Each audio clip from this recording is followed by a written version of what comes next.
नमस्कार दोस्तों, स्वागत है आपका आज के मुख्य समाचारों में। जी हां दोस्तों, आपको यहां पर देखने को मिलेंगी सुबह से लेकर शाम तक की तमाम बड़ी खबरें मुख्य समाचार ब्रेकिंग न्यूज अपडेट्स के रूप में। तो चलिए दोस्तों, जान लेते हैं आज की पहली बड़ी खबर। जयशंकर बोले, भारत और चीन के रिश्तों में मामूली सुधार हुआ। पूर्वी लद्दाख में सेनाएं पीछे हटी, लेकिन एलएसी के कई इलाकों में अभी भी विवाद है। जी हां दोस्तों, विदेश मंत्री एस जयशंकर ने मंगलवार को भारत चीना सीमा विवाद पर संसद को जानकारी दी। विदेश मंत्री ने सदन में कहा कि भारत और चीन बातचीत और कूटनीति के जरिए सीमा विवाद सुलझाने की कोशिश कर रहे हैं। पूर्वी लद्दाख में पूरी तरह से डिसएंगेजमेंट हो चुका है। हालांकि एलएसी पर अभी भी कई इलाकों में विवाद है। भारत का मकसद ऐसा समाधान निकालना है जो दोनों देशों को मंजूर हो। चलिए दोस्तों, जान लेते हैं अगली खबर। नितिन गडकरी बोले, राजनीति अतृप्त आत्माओं का महासागर, यहां हर व्यक्ति दुखी है, सबको अपने पद से ऊंचे पद की लालसा है।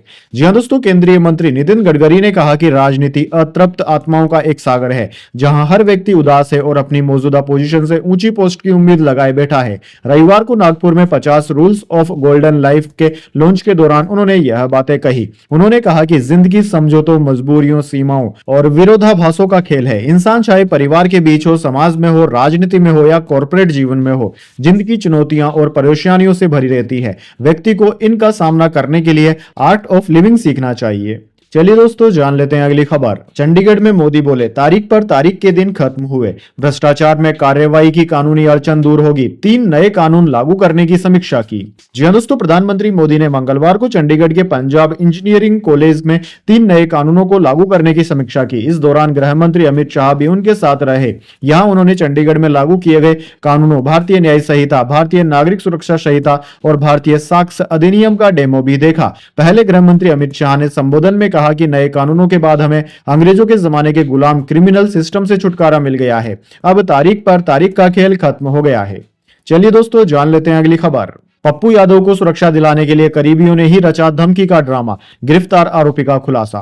जी हां दोस्तों, पूर्णिया एसपी कार्तिकेय शर्मा ने सांसद पप्पू यादव को धमकी देने के मामले में बड़ा खुलासा किया है। दरअसल दोस्तों, भोजपुर से गिरफ्तार रामबाबू ने स्वीकार किया है कि सांसद के करीबी लोगों ने उसे वीडियो बनाकर धमकाने और सुरक्षा बढ़वाने की साजिश रचने के लिए कहा था। इसके लिए उसे पैसे और पार्टी में पद का लालच भी दिया गया था। पुलिस जांच कर रही है।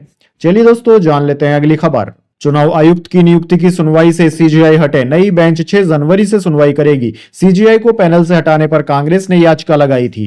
जी हां दोस्तों, सुप्रीम कोर्ट के चीफ जस्टिस संजीव खन्ना ने मुख्य चुनाव आयुक्त सीईसी और चुनाव आयुक्त ईसी की नियुक्ति से जुड़े मामले की सुनवाई से खुद को अलग कर लिया है। मामले की सुनवाई 6 जनवरी से शुरू होगी और इसके लिए नई बेंच का गठन किया जाएगा। वहीं दोस्तों, 2 मार्च 2023 को सुप्रीम कोर्ट ने ऐतिहासिक फैसला सुनाया था, जिसमें कहा गया था कि सीईसी और ईसी की नियुक्ति 3 सदस्यीय पैनल की तरफ से की जाएगी, जिनमें प्रधानमंत्री, विपक्ष के नेता और सुप्रीम कोर्ट के चीफ जस्टिस शामिल होंगे। चलिए दोस्तों, जान लेते हैं अगली खबर। मौसम विज्ञान का अनुमान, इस बार कम दिन चलेगी शीतलहर, गुलमर्ग में हुई बर्फबारी, हवा की रफ्तार बढ़ने से दिल्ली में प्रदूषण घटा।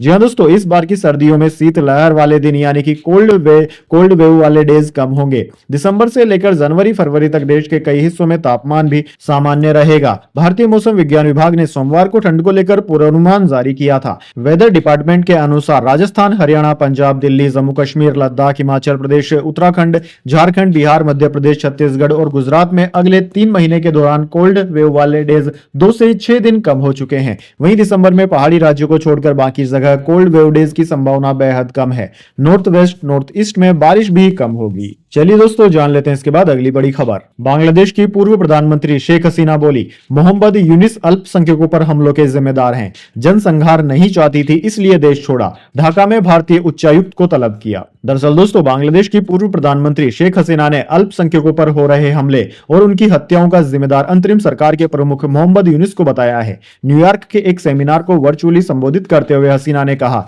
कि बांग्लादेश में सामूहिक हत्याओं का जिम्मेदार मुझे बताया जा रहा है, लेकिन हकीकत में मोहम्मद यूनुस है, जो छात्र नेताओं के साथ मिले हुए हैं और सामूहिक हत्याओं में शामिल है। हसीना ने कहा कि बांग्लादेश में टीचर, पुलिस पर हमले हो रहे हैं, वे मारे जा रहे हैं, हिंदू, बौद्ध और ईसाइयों को टारगेट किया जा रहा है। चलिए दोस्तों, जान लेते हैं अगली खबर। बांग्लादेश ने भारतीय उच्चायुक्त को किया तलब, अगरतला से वीजा काउंसलर सर्विस हुई बंद।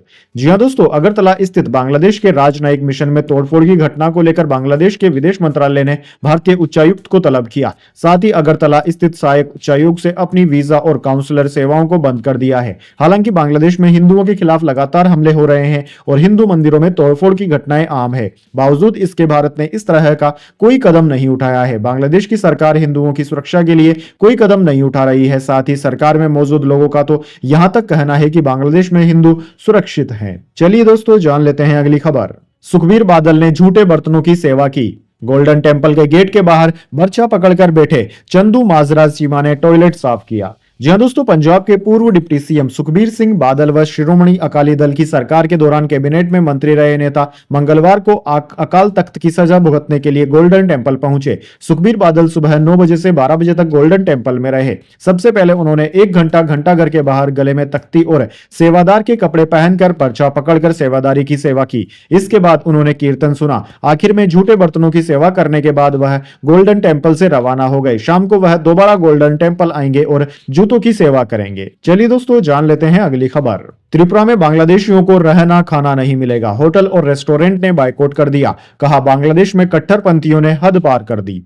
जी हां दोस्तों, त्रिपुरा के होटल और रेस्टोरेंट संचालकों ने बांग्लादेशी यात्रियों को अपने यहां खाना और कमरा न देने का फैसला किया है। All Tripura hotel and restaurant association ने बांग्लादेश में हिंदुओं के खिलाफ हो रही हिंसा के चलते सोमवार को इमरजेंसी मीटिंग में यह फैसला लिया।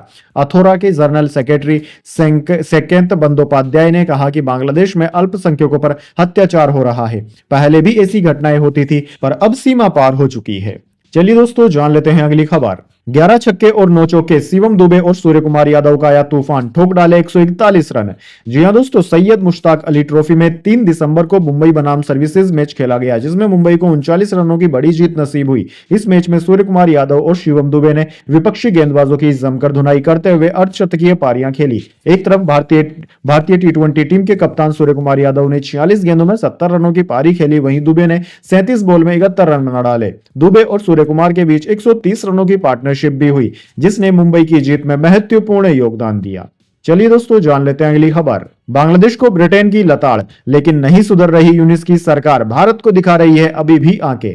जी हां दोस्तों, बांग्लादेश में हिंदुओं पर हो रहे अत्याचार और संगठित हिंसा का मामला इस वक्त पूरी दुनिया में चिंता का विषय बनता जा रहा है। अमेरिका के बाद अब ब्रिटेन के राजनयिक हलकों में भी इसको लेकर चिंता जाहिर की जा रही है। ब्रिटेन की संसद में कई सांसदों ने बांग्लादेश में हिंदुओं के खिलाफ हिंसा का मसला उठाया है। ब्रिटेन में अलग अलग दमबालों के सांसदों ने बांग्लादेश में हिंदुओं के खिलाफ हिंसा की आलोचना की है। चलिए दोस्तों, जान लेते हैं अगली खबर। दिल्ली की पॉलिटिक्स में आईपीएल ऑक्शन जैसा एक्शन, चुनाव से पहले टीम मजबूत करने में जुटी है पार्टियां। जी हां दोस्तों, पिछले दिनों आम आदमी पार्टी ने टीम बीजेपी और टीम कांग्रेस से और कई सारे अन्य नेताओं को अपने पाले में झटका लिया है। इनमें पूर्वांचल बहुल माने जाने वाले किराड़ी सीट से बीजेपी के पूर्व विधायक और छात्र राजनीति से आगे बढ़ने वाले अनिल झा का नाम भी शामिल है। वहां मौजूदा आम आदमी पार्टी के विधायक ऋतुराज कमजोर विकेट पर खेलते नजर आ रहे थे। वैसे दोस्तों, आपको बता दें, आम आदमी पार्टी यहां पर फ्रंट फुट पर खेल रही है। आम आदमी पार्टी चाहती है कि दूसरे दलों के नेता, मजबूत नेता उनके पास आ जाएं, और उन्होंने ऐसा शुरू भी कर दिया है। हालांकि दूसरे दल भी अब पूरी तैयारी के साथ मैदान पर उतर रहे हैं। वैसे दोस्तों, कमेंट करके बताइए आपको क्या लगता है, इस बार दिल्ली में कौन सी पार्टी की सरकार बनेगी। चलिए जान लेते हैं अगली खबर। एकनाथ शिंदे 4 दिन बाद ठाणे से मुंबई पहुंचे। महाराष्ट्र सरकार गठन पर महायुति नेताओं के साथ चर्चा संभव, शिवसेना विधायकों से मीटिंग करेंगे। जी हां दोस्तों, महाराष्ट्र के कार्यकारी मुख्यमंत्री एकनाथ शिंदे ठाणे से मुंबई स्थित अपने सरकारी आवास वर्षा बंगले पर पहुंच गए हैं। वे शुक्रवार को ठाणे गए थे, अब 4 दिन बाद वापस लौटे हैं। ठाणे में उन्होंने अस्पताल में अपना रूटीन चेकअप कराया। इसके बाद जब उनसे पूछा गया कि तबीयत कैसी है, तो उन्होंने कहा कि सेहत अच्छी है। सूत्रों के मुताबिक शिंदे के साथ महायुति के नेताओं की मुलाकात हो सकती है। दरअसल दोस्तों, शिवसेना विधायकों के साथ भी मीटिंग होनी है। ये मीटिंग देर शाम या रात में होगी और इसमें सरकार गठन पर अहम फैसले भी होंगे। चलिए दोस्तों, जान लेते हैं अगली खबर। बदायूं जामा मस्जिद में नीलकंठ मंदिर का दावा, हिंदू पक्ष बोला सर्वे से क्यों डर रहे हैं। मुस्लिम पक्ष का जवाब, सिर्फ माहौल बिगाड़ने की कोशिश है। जी हां दोस्तों, यूपी में संभल के बाद अब बदायूं की जामा मस्जिद चर्चा में है। हिंदू पक्ष ने दावा किया है कि जामा मस्जिद असल में नीलकंठ महादेव का मंदिर है। मंगलवार को जिला कोर्ट में हिंदू पक्ष ने सर्वे की मांग रखी तो मुस्लिम पक्ष ने जवाब दिया कि यह सिर्फ माहौल बिगाड़ने की कोशिश है। अगली सुनवाई 10 दिसंबर को होगी। उस दिन कोर्ट तय करेगा कि केस सुनने योग्य है या नहीं। चलिए दोस्तों, जान लेते हैं अगली खबर। अखिलेश यादव बोले, चुनाव की वजह से संभल में हिंसा हुई, यह सोची समझी साजिश थी। संसद में अडानी मुद्दे पर विपक्ष के प्रदर्शन से सपा टीएमसी का किनारा। जी हां दोस्तों, संसद सत्र के 6वें दिन मंगलवार को अडानी और संभल हिंसा पर एक बार फिर हंगामा हुआ। सपा सांसद अखिलेश यादव ने कहा कि संभल में जो घटना हुई वह एक सोची समझी साजिश है। ऐसा इसलिए किया गया क्योंकि उत्तर प्रदेश में चुनाव था, अफसरों पर एफआईआर होनी चाहिए। अखिलेश यादव के बयान पर सपा सांसद रामगोपाल यादव ने कहा कि किसी अधिकारी के खिलाफ मुकदमा कायम नहीं हुआ, जो संभल में हुआ उसी आधार पर बदायूं, जौनपुर और अजमेर शरीफ में हो रहा है। यह सारे देश में आग लगाने की साजिश नहीं है तो और क्या है। चलिए दोस्तों, जान लेते हैं अगली खबर। इजराइल में मस्जिदों के स्पीकर हटाए जाएंगे, पुलिस को स्पीकर जब्त करने का आदेश। विरोधी बोले, इस फैसले से दंगे फैल सकते हैं। जी हां दोस्तों, इजराइल में मस्जिदों में स्पीकर से अजान पर रोक लगा दी गई है। रक्षा मंत्री इतामार बेन ग्वीर ने पुलिस को मस्जिदों में लगे स्पीकर जब्त करने और शोर करने पर जुर्माना लगाने का आदेश दिया है। टाइम्स ऑफ इजराइल के मुताबिक पूर्वी यरूशलेम और कई दूसरे इलाकों में मस्जिदों से आने वाले तेज शोर की शिकायत की गई है। स्पीकर बैन की मांग करने वालों का कहना है कि इसकी तेज आवाज से सुबह की नींद में खलल पड़ता है। बैन क्वीर ने पुलिस कमांडो से कहा कि वह जल्द एक बिल पेश करेंगे जो शोर मचाने वाली मस्जिदों पर जुर्माना बढ़ाएगा। चलिए दोस्तों, जान लेते हैं अगली खबर। एक्ट्रेस नरगिस फाकरी की बहन पर डबल मर्डर का आरोप, एक्स बॉयफ्रेंड और एक लड़की के जले शव मिले, लव ट्रायंगल हो सकती है वजह। जी हां दोस्तों, rock star fame Nargis Fakhri की बहन आलिया को न्यूयॉर्क पुलिस ने गिरफ्तार किया है। उनके ऊपर उनके एक्स बॉयफ्रेंड की हत्या का आरोप है। डेली न्यूज की एक रिपोर्ट के अनुसार आलिया ने न्यूयॉर्क के क्वींस में 2 मंजिला गैराज में आग लगा दी थी। इसमें एडवर्ड जेकब 35 साल और अनास्ताशिया स्टार 33 साल की मौत हो गई। आलिया की जमानत खारिज हो गई है। हालांकि न्यूयॉर्क पुलिस आलिया से पूछताछ कर रही है।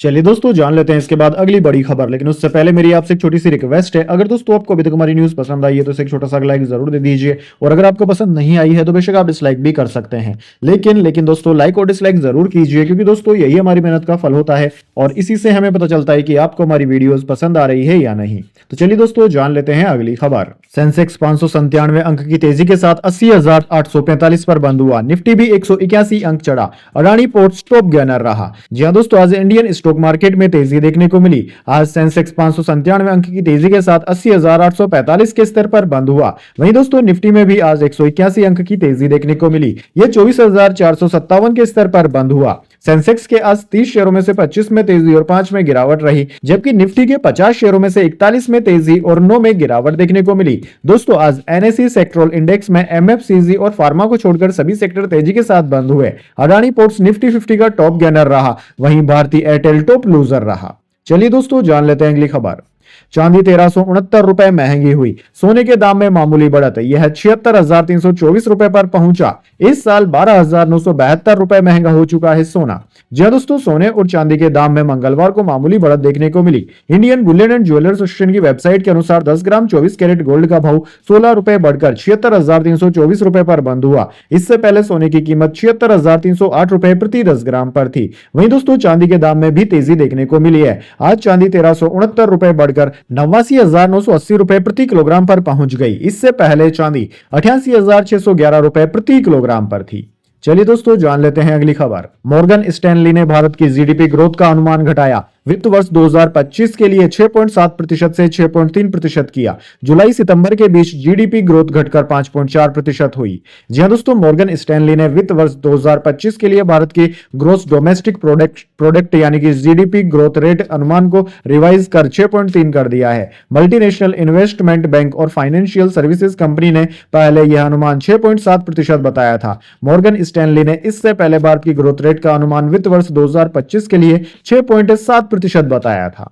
चलिए दोस्तों, जान लेते हैं अगली खबर। इस बार आईपीएल को एमपी से मिलेगा कैप्टन। केकेआर ने अय्यर पर लगाया सबसे बड़ा दांव। एक्सपर्ट्स बोले उनके पास बड़ा मौका। जी हां दोस्तों, आईपीएल 2025 में कोलकाता नाइट राइडर्स ने पिछली बार चैंपियन बनने वाले श्रेयस अय्यर को रिटेन नहीं किया। ऐसे में टीम की कप्तानी को लेकर अभी किसी का नाम सामने नहीं आया है। टीम की तरफ से भी पत्ते नहीं खुल रहे हैं, लेकिन इस टीम के सबसे महंगे प्लेयर वेंकटेश अय्यर को कप्तान बनाए जाने की चर्चा होने लगी है। अगर वेंकटेश को केकेआर का कप्तान बनाया जाता है तो इंदौर ही नहीं, मध्य प्रदेश से आईपीएल का पहला कप्तान होगा।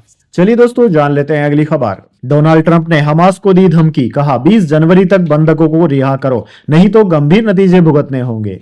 जी हां दोस्तों, अमेरिका के नवनिर्वाचित राष्ट्रपति डोनाल्ड ट्रंप ने हमास को धमकी दी है। द टाइम्स ऑफ इजराइल के मुताबिक उन्होंने इजराइल के बंधकों को तुरंत रिहा करने के लिए कहा है। ट्रंप ने कहा है कि अगर बंधकों को 20 जनवरी तक रिहा नहीं किया गया तो इसके गंभीर परिणाम होंगे। वहीं दोस्तों, ट्रंप का यह बयान इजरायली प्रधानमंत्री बेंजामिन नेतन्याहू की पत्नी सारा से मुलाकात के बाद आया है। दरअसल दोस्तों, सारा ने रविवार को फ्लोरिडा के ट्रंप इंटरनेशनल गोल्फ कोर्स में ट्रंप से मुलाकात की थी। दोनों ने साथ डिनर भी किया था। इस दौरान सारा ने ट्रंप से गाजा जंग और बंधकों की रिहाई को लेकर बात कही थी। चलिए दोस्तों, जान लेते हैं अगली खबर। जुलाई सितंबर तिमाही में स्विगी को 626 करोड़ का घाटा, रेवेन्यू 30% बढ़कर 3601 करोड़ रहा। लिस्टिंग के बाद 14% चढ़ा शेयर। जी हां दोस्तों, online food delivery platform Swiggy को वित्त वर्ष 2024-25 की दूसरी तिमाही में 626 करोड़ रुपए का नुकसान हुआ है। पिछले साल के समान तिमाही में कंपनी को 657 करोड़ रुपए का लॉस हुआ था। सालाना आधार पर कंपनी का घाटा 4.72% कम हुआ है। चलिए दोस्तों, जान लेते हैं अगली खबर। सुप्रीम कोर्ट का निर्देश, सेक्सुअल हैरेसमेंट पर राज्य कंप्लेंट कमेटी बनाए। कहा, पोश एक्ट लागू हुए इतने साल बीते, इसका पालन नहीं होना चिंताजनक है। जी हां दोस्तों, सुप्रीम कोर्ट ने मंगलवार को देश के सभी राज्य और केंद्र शासित प्रदेशों को वर्क प्लेस पर महिलाओं के prevention of sexual harassment act POSH post 2013 के लिए इंटरनल कंप्लेंट कमेटी ICC बनाने के निर्देश दिए हैं। चलिए दोस्तों, जान लेते हैं अगली खबर। हरियाणा के 3.25 लाख घरों में प्रीपेड मीटर लगेंगे, मोबाइल की तरह रिचार्जिंग होगी, खत्म होते ही बिजली बंद। खट्टर बोले, सरकारी कर्मचारियों से शुरू करेंगे। जी हां दोस्तों, removed distribution sector scheme RDSS के तहत केंद्र सरकार देश भर में बिजली वितरण व्यवस्था में बदलाव करने जा रही है। हरियाणा में भी इसके तहत प्रीपेड स्मार्ट बिजली मीटर लगाए जाएंगे। हरियाणा से चुनकर संसद तक जाने वाले केंद्रीय मंत्री मनोहर लाल खट्टर ने सबसे पहले सरकारी कर्मचारियों के यहाँ प्रीपेड मीटर लगवाने की बात कही है। इसके बाद दूसरे फेज में आम उपभोक्ताओं के यहाँ मीटर लगाए जाएंगे। हरियाणा में करीब 3.25 लाख सरकारी कर्मचारी है। वहीं बिजली उपभोक्ताओं की बात करें तो हरियाणा में बिजली उपभोक्ताओं की संख्या बढ़कर 70,46,000 हो गई है। चलिए दोस्तों, जान लेते हैं अगली खबर। सिगरेट तंबाकू से कोल्ड ड्रिंक्स तक होंगे महंगे, 35% GST लगाने की सिफारिश, 21 दिसंबर को होगा फैसला। जी हां दोस्तों, आपने बिल्कुल सही सुना, सिगरेट और तंबाकू का सेवन करने वालों की जेब पर खर्च बढ़ने वाला है। दरअसल दोस्तों, इस पर लगने वाले GST की दरों में इजाफा किया जा सकता है। GST काउंसिल की बैठक से पहले रेट्स को तर्कसंगत बनाने के लिए गठित किए गए मंत्रियों के समूह GOM ने तंबाकू प्रोडक्ट पर GST 28% से बढ़ाकर अब 35% किए जाने की सिफारिश कर दी है। हालांकि इस पर अंतिम फैसला इसी महीने 21 दिसंबर को होने वाले GST काउंसिल की बैठक में लिया जाएगा। चलिए दोस्तों, जान लेते हैं अगली खबर। CBI के पूर्व डायरेक्टर विजय शंकर का हुआ निधन, पार्थिव शरीर एम्स को दान किया जाएगा। कई हाई प्रोफाइल मामलों की जांच कर चुके हैं। जी हां दोस्तों, CBI के पूर्व डायरेक्टर विजय शंकर का मंगलवार को लंबी बीमारी के बाद निधन हो गया। 76 वर्षीय शंकर पिछले कुछ समय से नोएडा के एक निजी अस्पताल में भर्ती थे। उनके परिवार ने बताया कि उनकी अंतिम इच्छा के अनुसार विजय शंकर का पार्थिव शरीर एम्स को दान कर दिया जाएगा। चलिए दोस्तों, जान लेते हैं अगली खबर। हिमाचल प्रदेश में बंगलामुखी मंदिर पर रोपवे का शुभारंभ हुआ। CM सुक्खू ने किया सफर, बोले व्यास नदी के ऊपर का सफर होगा रोमांच। जी हां दोस्तों, हिमाचल प्रदेश के मुख्यमंत्री ठाकुर सुखविंदर सिंह सुक्खू ने पंडोह के समीप केची मोड़ से बंगलामुखी माता मंदिर बांकली तक निर्मित 750 मीटर लंबे रोपवे का विधिवत रूप से शुभारंभ कर दिया है। इससे पहले पंडोह पहुंचने पर स्थानीय लोगों ने मुख्यमंत्री का भव्य स्वागत किया। इस दौरान उनके साथ उप मुख्यमंत्री मुकेश अग्निहोत्री भी मौजूद रहे। यह रोपवे न केवल स्थानीय लोगों के लिए एक बड़ी सुविधा का माध्यम है, बल्कि यह क्षेत्र में पर्यटन को भी एक नई दिशा प्रदान करेगा। इस रोपवे पर 2 ट्रॉली लगाई गई है, जिनमें एक समय में 32 लोग आ सकते हैं और जा भी सकते हैं। एक केबिन में 16 लोगों को ले जाने की क्षमता है। इस पर एक तरफा सफर के लिए 150 रुपए, जबकि 2 तरफा सफर के लिए 250 रुपए शुल्क रखा गया है। चलिए दोस्तों, जान लेते हैं अगली खबर। तमिलनाडु में फेंगल तूफान से 12 लोगों की हुई मौत, 1.5 करोड़ लोग प्रभावित। CM स्टालिन ने केंद्र से 2000 करोड़ मांगे, प्रधानमंत्री ने फोन किया। जी हां दोस्तों, तमिलनाडु में 30 नवंबर को आए फेंगल तूफान से अब तक 12 लोगों की मौत हो चुकी है। 1.5 करोड़ लोग प्रभावित हैं। CM स्टालिन ने सोमवार को प्रधानमंत्री मोदी को चिट्ठी लिखकर 2000 करोड़ रिलीफ फंड की मांग की है। प्रधानमंत्री मोदी ने आज सुबह फोन पर स्टालिन से बात की और मदद का भरोसा भी दिलाया। दरअसल दोस्तों, स्टालिन ने चिट्ठी में लिखा कि 69 लाख परिवारों के 1.5 करोड़ लोग तूफान में बुरी तरह से प्रभावित हैं। 2416 झोपड़ियां, 721 घर, 963 मवेशियों की मौत हुई है। 2 लाख हेक्टेयर जमीन बर्बाद हो गई है। 9000 किलोमीटर की सड़कें और 1936 स्कूल पूरी तरह से तबाह हो चुके हैं। चलिए दोस्तों, जान लेते हैं इसके बाद अगली बड़ी खबर। एप्पल पर अपने एम्प्लॉयज की जासूसी का लगा आरोप, उसके कर्मचारी ने ही किया दायर मुकदमा, कंपनी बोली आरोप में कोई दम नहीं। जी हाँ दोस्तों, टेक कंपनी एप्पल पर अपने एम्प्लॉयज के डिवाइस और iCloud अकाउंट के जरिए अवैध रूप से जासूसी करने का आरोप लगा है। दरअसल दोस्तों, कंपनी के डिजिटल एडवर्टाइजिंग डिपार्टमेंट में काम करने वाले एम्प्लॉय अमर भक्त ने रविवार को कैलिफोर्निया में मुकदमा दायर कर यह आरोप लगाया। दरअसल दोस्तों, अमर ने बताया कि एप्पल एम्प्लॉयज से नौकरी की शर्त के तौर पर निजता के अधिकार को छोड़ने की मांग करता है। मुकदमे में यह भी आरोप लगाया गया है कि एप्पल एम्प्लॉयज को एक ऐसी नीति पर सहमत होने की मांग भी करता है जिसके तहत कंपनी उनके घर में रहते हुए भी फिजिकल, वीडियो और इलेक्ट्रॉनिक रूप से निगरानी कर सकती है। चलिए दोस्तों, जान लेते हैं अगली खबर। जीएसटी कलेक्शन का 75% साबुन तेल जैसी रोजमर्रा की चीजों से इन पर सरकार वसूल रही 18% टैक्स, लोकसभा में वित्त मंत्रालय ने दी जानकारी। जी हाँ दोस्तों, देश के जीएसटी कलेक्शन में सबसे बड़ा योगदान आम आदमी द्वारा अपनी रोजमर्रा की जरूरतों पर किए जाने वाले खर्च का है। लोकसभा में वित्त मंत्रालय द्वारा दी गई जानकारी के मुताबिक कुल जीएसटी कलेक्शन में 18% स्लैब का योगदान करीब 75% है। इसके तहत hair oil, toothpaste, ice cream, pasta, restaurant में खाना, 100 रुपए से कम की सिनेमा टिकट जैसे आइटम आते हैं। दरअसल दोस्तों, जीएसटी कलेक्शन में 12% के ब्रैकेट का योगदान महज 5 से 6% ही रहा है। इसके तहत घी, प्रोसेस्ड फूड, मोबाइल, पैकेज्ड नारियल पानी और फ्रूट जूस आदि आते हैं। वित्त मंत्रालय के मुताबिक बीते वित्त वर्ष के अंतर्गत तक देश का औसत जीएसटी रेट घटकर 11.6% पर आ गया है। चलिए दोस्तों, जान लेते हैं अगली खबर। पुष्पा 2 के फैंस को झटका, रिलीज से 2 दिन पहले आई दिल तोड़ने वाली खबर। जी हाँ दोस्तों, Allu Arjun starrer film Pushpa 2 the rule की रिलीज का इंतजार कर रहे फैंस के लिए बुरी खबर है।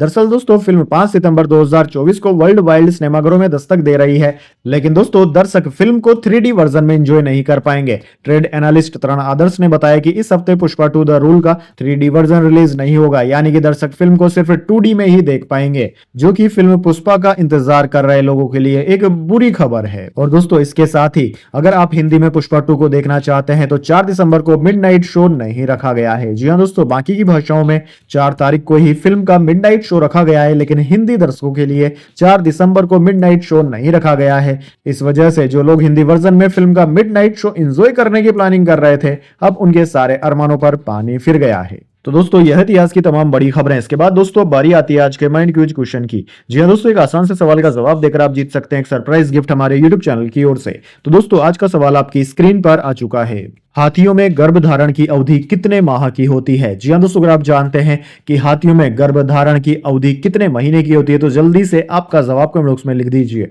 अगर दोस्तों आपका जवाब होता है एकदम सही और आप चुन जाते हैं लकी विजेता के रूप में, तो आपको मिल सकता है एक सरप्राइज गिफ्ट हमारे यूट्यूब चैनल की ओर से। तो दोस्तों जल्दी से अपना उत्तर कमेंट बॉक्स में लिख दीजिए, वीडियो को लाइक कर लीजिए और चैनल को सब्सक्राइब करके बेल आइकन भी दबा लीजिए। धन्यवाद। वंदे मातरम। जय हिंद, जय भारत।